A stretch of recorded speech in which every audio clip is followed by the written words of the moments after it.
Hai teman-teman semua, kembali lagi bersama saya Fauzia Fania dari kelas PKS 1C. Kali ini kita akan membahas materi dari mata kuliah Keterampilan Komunikasi, yakni Landasan Filosofis Keterampilan Komunikasi Konseling. Baik teman-teman, apa sih itu konseling? Konseling merupakan profesi yang hadir sebagai respon terhadap kebutuhan individu untuk memahami diri, lingkungan, serta hal lain yang terkait dengan kehidupannya. Nah, pada era sekarang, konseling mengalami perkembangan yang sangat signifikan. Beberapa topik bahasan konseling yang menjadi tren terkini diantaranya bagaimana menghadapi kekerasan, trauma dan kritis, perawatan terorganisir, kesejahteraan, keadilan sosial, teknologi, kepemimpinan, dan identitas. Di samping itu, konseling juga berhubungan dengan kesejahteraan, pertumbuhan pribadi, karir, dan kelainan pada orang yang dianggap sehat dan memiliki masalah serius. Selanjutnya, konsep umum komunikasi. Secara etimologis, perkataan komunikasi berasal dari bahasa Latin yaitu communicare yang berarti berpartisipasi atau memberitahukan. Komunikasi berarti penyampaian pesan oleh komunikator kepada komunikan. Berdasarkan definisi yang dikemukakan ini, dapat dijelaskan bahwa komunikasi berkaitan dengan penyampaian sesuatu berupa pesan ataupun pandangan dalam rangka mencari kesamaan pandangan. Dasar filsafat komunikasi. Filsafat komunikasi menyumbangkan keterangan ke arah opini publik temporal serta membawa memajemukkan kedominan publik. Filsafat komunikasi bergerak pada situasi tertentu, momen tertentu, dan memberikan kontribusi tertentu bagi opini publik. Filsafat komunikasi memungkinkan perbedaan pendapat dengan penulis dan filsafat itu sendiri.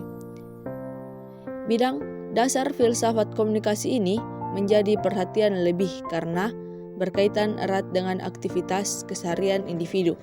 Bagaimanapun, setiap individu terlibat dalam hubungan interpersonal yang melibatkan pihak lain, baik secara individual ataupun kelompok.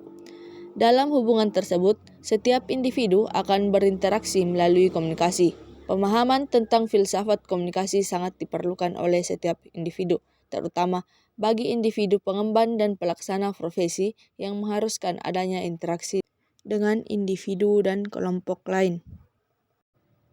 Nah, poin selanjutnya adalah komunikasi sebagai modal dasar hubungan interpersonal. Menurut De Vito, dalam komunikasi interpersonal setidaknya memiliki 5 tujuan utama. Kelima tujuan komunikasi interpersonal tersebut yaitu untuk 1. Proses belajar, 2. Membangun hubungan, 3. Memengaruhi, 4. Bermain, dan yang terakhir menolong. Komunikasi antar pribadi dapat dilakukan dengan penyampaian dan penangkapan pesan dalam dua cara utama yaitu verbal dan non-verbal. Pesan verbal diwujudkan melalui bahasa atau linguistik dan pesan non-verbal tergambar melalui isyarat tubuh. Pesan verbal dalam komunikasi berkaitan dengan kata dan makna serta berbahasa dan berpikir. Pesan nonverbal mencakup segala ungkapan yang disadari atau tidak disadari dalam bentuk gerak tubuh, isyarat, air muka, nada atau getaran suara, dan tarikan nafas. Nah, selanjutnya, komunikasi sebagai landasan keterampilan konseling. Keterampilan komunikasi konselor merupakan elemen utama dalam penyelenggaraan konseling. Penguasaan keterampilan komunikasi akan mendukung efektivitas penggunaan sejumlah keterampilan konseling lainnya dan sekaligus mendorong kesuksesan konselor dalam penyelenggaraan konseling. Tujuan utama menggunakan keterampilan konseling adalah untuk membantu konseli mengembangkan keterampilan pribadi dan inner track atau kekuatan batin agar mereka dapat menciptakan kebahagiaan di dalam kehidupannya sendiri dan orang lain. Nah, pemakaian keterampilan konseling oleh konselor dibagi menjadi 5 tujuan berbeda yaitu supportive listening atau memberi konseli perasaan dipahami dan diafirmasi. 2. Mengelola situasi bermasalah. 3. Problem manage. 4.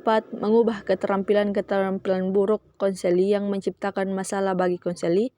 Dan 5. Mewujudkan perubahan falsafah hidup.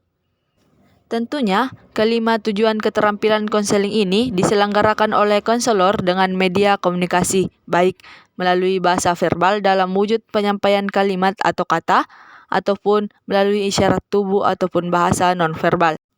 Kesimpulannya, konselor dihadapkan pada berbagai tantangan berupa tuntutan untuk membantu perkembangan dan pengembangan individu serta pengentasan permasalahan individu. Dalam upaya untuk menghadapi tantangan tersebut, sudah semestinya konselor memperkaya diri dengan melengkapi penguasaan berbagai keterampilan penyelenggaraan konseling. Keterampilan tersebut merupakan hasil dari rumusan kajian ilmiah berbagai pendekatan yang bersumber dari multidisiplin keilmuan.